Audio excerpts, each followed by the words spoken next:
අද දින මම ගුරුතරුවට ආරාධනා කරන්නට ආවේ මහනුවර අරුප්පල ප්‍රදේශයේ විශ්‍රාමික සුවයෙන් ජීවත් වන එම් තංගරාජ් මහත්මයා. ඇත්තම එතුමා බොහොම කරුණාවන්තයි. අපි එතුමාගේ නිවසට එනකොට බොහොම ආදරයෙන් අපි පිළිගත්තා. ඉතින් බොහොම සෙනෙහබර පුද්ගලයෙක්. එතුමා ඇත්තෙන්ම වෘත්තීය මාර්ගෝපදේශක කෙනෙක් වශයෙන් සෑහෙන කාලයක් සේවය කරලා තියෙනවා. ඒ වගේම මාර්ගෝපදේශනයේ සඳහාත් කැපවීමක් කරලා තියෙනවා ජීවිතේ. ඉතින් අපිට ඊටාම වැදගත් වෙන්නේ මෙතුමා විශේෂයෙන්ම අපි දන්නවා ශ්‍රී ලංකාවේ මත්ද්‍රව්‍ය ව්‍යාප්ත වෙනවා. ඒ වගේම හෙරොයින් අයිස් වගේ දේවල් ව්‍යාප්ත වෙලා මේගොල්ලන් මේ දරුවෝ ඒකට ඇබ්බැහි වෙලා ඉන්නවා. ඒ අය ගිහින් දානවා කන්දකාඩු ප්‍රදේශයට. ඉතින් ඒ පුනරුත්ථාපන කඳවුරේ විශේෂ උපදේශන සේවාවක් කරන එම් තංගරාජ් මහත්මයා තමයි අද මම ගුරුතරුවට ආරාධනා කළේ. ඉතින් මම මුලින්ම එතුමා ආයිබෝවන් කියලා පිළිගන්නවා. ආයිබෝවන්. ඉතින් තංගරාජ් මහත්මයාණෙනි අපිට කියන්නකෝ ඔබගේ මේ කන්දකාඩු පුනරුත්ථාපන කඳවුරේ කොහොමද මේ දරුවන් ඒ අයට උපදෙස් දෙන්නේ මේ මත්ද්‍රව්‍ය වලින් නැත්නම් මත්ද්‍රව්‍ය අරන් ඇවිල්ලා ඒගොල්ලන් ඒකට ඇබ්බැහි වෙලා ඉන්න දරුවන් සඳහා අපිට ඒ පිළිබඳව පොඩ්ඩක් පැහැදිලි කරන්නකෝ.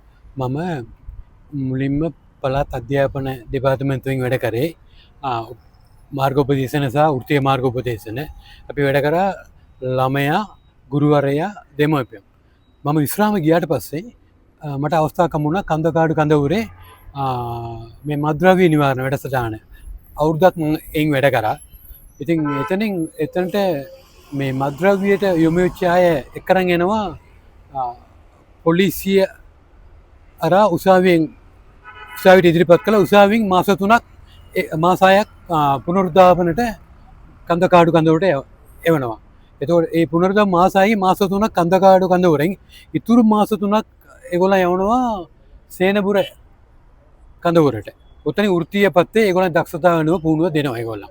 මට අවස්ථාව තිබුණේ කන්දකාඩු කඳවුරෙන්.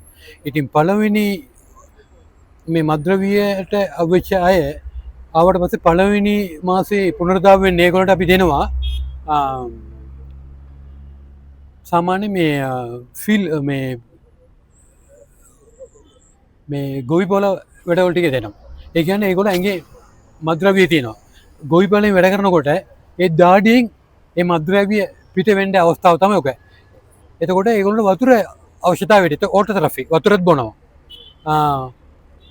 එතකොට උදේවරුව අනිවාර්යයෙන් ඒගොල්ලන්ට අවස්ථාව දෙනවා ගිහලා මේ ගොවිපළ වැඩ කරන්න කියලා. ඊට දවල් කෑමෙන් පස්සේ අවශ්‍ය ඒගොල්ලන්ට අපි ක්‍රීඩාව සෙල්ලම් කරන්න දෙනවා. ඒගොල්ලන්ට කැමති ක්‍රීඩාවක් ඒගොල්ලන් කරන්න පුළුවන්. ඒ කියන්නේ අර ශාරීරික ශක්තිය වැය වෙන විදිහට පුහුණු කරන්නේ. ඒ අතර අපි කවුන්සලර්ස්ලා ඒගොල්ලන්ට එක්ක සම්බන්ධ වෙලා තොරතුරු ගන්නවා. ඒ සම්පූර්ණ තොරතුරු අරන් පියවරට අපි එයාගෙන අවධානයට යොමු කරනවා. ඒතකොට පළවෙනි මාසේ වැඩ ටික ඔම යනවා. ඊට පස්සේ දෙවෙනි මාසේ ඒගොල්ලන්ට මත්ද්‍රව්‍ය නිවාරණ ගැන අන්තර් ඖෂධ කියන්නේ NDDCP ආයතනින් ඒ ආයතන අරා ඒගොල්ලන්ට මත්ද්‍රව්‍ය පාවිච්චි කරන නිසා මොකද්ද වෙන්නේ? ඒකේ බාධා මොකද්ද කියලා පාඨමාලාවක් වෙනවා දෙවෙනි මාසේ. එතකොට NDDCP කියලා රිසෝස් පර්සන් කෙනෙක් යනවා. ඒ විලා එයා වැඩසටහන කරනවා. ඒ අතර අපේ කවුන්සලර්ස්ලාත් ඒ මත්ද්‍රව්‍ය නිසා වෙන්නේ හානිය ගැන ඒගොල්ලන්ට පැහැදිලි කරලා උපදේශන කරලා දෙනවා. ඔව්. එතකොට මේ තංගරාජ් මහත්මයා සාමාන්‍යයෙන් කොච්චර විතර ප්‍රමාණයක් මේ මත්ද්‍රව්‍යයට ඇබ්බැහි වෙච්ච අය මේ කඳවුරේ ඉන්නවද? සාමාන්‍යයෙන් මම අන්තිම අප්‍රේල් වෙනකම් වැඩ කරා. එතකොට දලවසින් 220ක් 254 හිටියා. ඒ විවිධ තරාතිරමේ අය වයස ගත්තොත් අපි වයස ගත්තොත් සාමාන්‍යයෙන් කන්දකාඩුන් තියාගන්නේ වයස 22කට උඩි 22 ඉඳලා 22කට උඩි 40 වෙනකම්. ඒ කියන්නේ තරුණ අය සහ මැදි විය අයද තියාගන්න. 22කට පල්ලෙහා වවුනියාවෙන් තියෙන කඳවුර පුනරලා ඒකට යන 22කට පල්ලෙහා 22කට වෙඩි අය ඔක්කොම ගෙන්න ගන්නවා කන්ද කාඩු කන්දවලට. ඕ ඒවත් ඒ වගේම තංගරාජ් මහත්මයා දැන් මේ ළමයි ඔබලට දැනුන්නේ නැද්ද මොනවා නිසාද මේවට ඇබ්බැහි වුනේ කියන එක? සමාජයේ මොනවා නිසාද මොන ප්‍රශ්න නිසාද මොන මානසික ආතතියක් නිසාද මේ අය මේ තත්ත්වයට පත් වුනේ කියන එක කියන්න පුළුවන්ද අපිට? සාමාන්‍යයෙන් පොඩි වයස අය ඒගොල්ලෝ ජීවත් වෙන්නේ පරිසර අනුවෙන් ඒකට ඔමු වෙනවා. දෙවෙනි එක ගොඩක් අපට අම්බ වුණා මූදු රස්සාවට යන අය. ඉතින් ඒගොල්ලන්ට විශ්වාසය තියෙන අපි අයිස් බීවොත් නිදි මරලා වැඩ කරන්න පුළුවන් කියලා. ඒ වගේ තව කොටසක් ඉන්නවා ගංජා බීවොත් ඒ රස්සාව කරන්න පුළුවන් කියලා. තමන්ට එක එක්කනට ඇති වෙන විශ්වාස අනුව තමයි ඒ වගේ මද්ද්‍රව්‍ය පාවිච්චි කරලා තියෙන්නේ. විශේෂයෙන් පරිසරය. එතකොට තංගරාජ් මහත්මයා දැන් මේ ළමයි මේවයින් මේ තරුණීන් මේවයින් වළක්වා ගන්නට දෙමව්පියන්ට මොකද්ද ඔබතුමා දෙන පණිවිඩය? දෙමව්පියන් අපි කන්දකාඩිනකොට එම මාසෙම පළවෙනි සතිය සෙනසුරාදා තමන්ගේ දෙමව්පිය විල බලන්න පුළුවන්. තමන්ගේ ළමයි බලන්න පුළුවන්. ඉතින් දෙමව්පියන්ට ඒගොල්ලන් තමන්ගේ දරුවනේ මොන වුණත් මන්ත්‍රව්‍ය කිව්වොත් තමන්ගේ දරුවනේ. ඒගොල්ලන් තෙවිලා ඒගොල්ලන් දුක ගැන කියනවා. නමුත් ඒගොල්ලන්ට බැරිම අවස්ථාවනේ මෙතන ආවේ. එතකොට ඒගොල්ලන් ගොඩක් අපෙන් බලාපොරොත්තු වෙනවා. මෙතන කොහොම හරි අපේ පුතාව හොඳ පුතෙක් වගේ අදලා යවන්න. ඒ නිසා අපි පුළුවන් තරම් කවුන්සලින් ඩ්‍රග් කවුන්සලින් කරලා එයාව කොහොම හරි ගොඩ ගන්න බලනවා.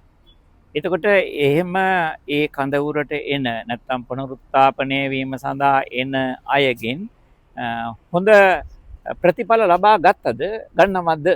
ගන්න අයත් ඉන්නවා. කොටසක් ගන්නවා. ගන්න නැතුවත් නෙවෙයි කොටසක් ගන්නවා. කොටසක් දෙවෙනි පාර තුන්වෙනි පාර ඇවිල්ලා තියෙනවා. පොලිසියට ආවෙලා කියන්නේ මේ පුනරුත්ථාපන කඳවුරෙන් ඉඳලා ගිහිලා ආපහුත් මද්ද්‍රව්‍යයට යොමු වෙලා ආපහු එවිලා මේ අපේ කන්දකාඩු මධ්‍යස්ථානට යොමු වෙච්ච කට්ටියත් ඉන්නවා. ඒකට විශේෂ හේතුව පරිසරය. ඒ පරිසරයේ බලපෑම තුළ මේගොල්ලන්ට ඇතිවෙන මානසික ආතතිය ඒ ආතතිය තුළින් විවිධ මත්ද්‍රව්‍ය වලට ළමයි තරුණයින් බැයි වෙනවා. ඉතින් ඇත්තෙන්ම හරි අපහසුතාවයක් ඇති වෙනවා ඒක දෙමව්පියන්ට. තමන්ගේ දරුවා මත්ද්‍රව්‍ය බීලා ඉනකොට ලක්ෂ ගාණක් කෝටි ගාණක් නැති කරවපු ළමයි ඇවිල්ලා ඉන්නවා.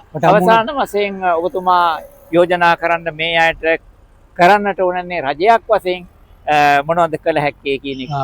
පළවෙනිම කරන්න ඕනේ මත්ද්‍රව්‍ය මේ රටට ගෙන්ව ගන්න ඕනේ. ඒක පළවෙනිම නවත්තන්න ඕනේ. ඒකයි. මගෙන් අහනවා මේ අපේ කඳවුර හිටපු ක්ලයින්ට්ස් අහනවා අයිස් එක ගෙන්න ගන්නේ. ඒක තියෙන නිසානේ අපි බොන්නේ. සිගරට් කඩෙන් තියෙන නිසානේ අපි බොන්නේ. ඒ වගේ අහනවා. ඒකට ඒකට උත්තර.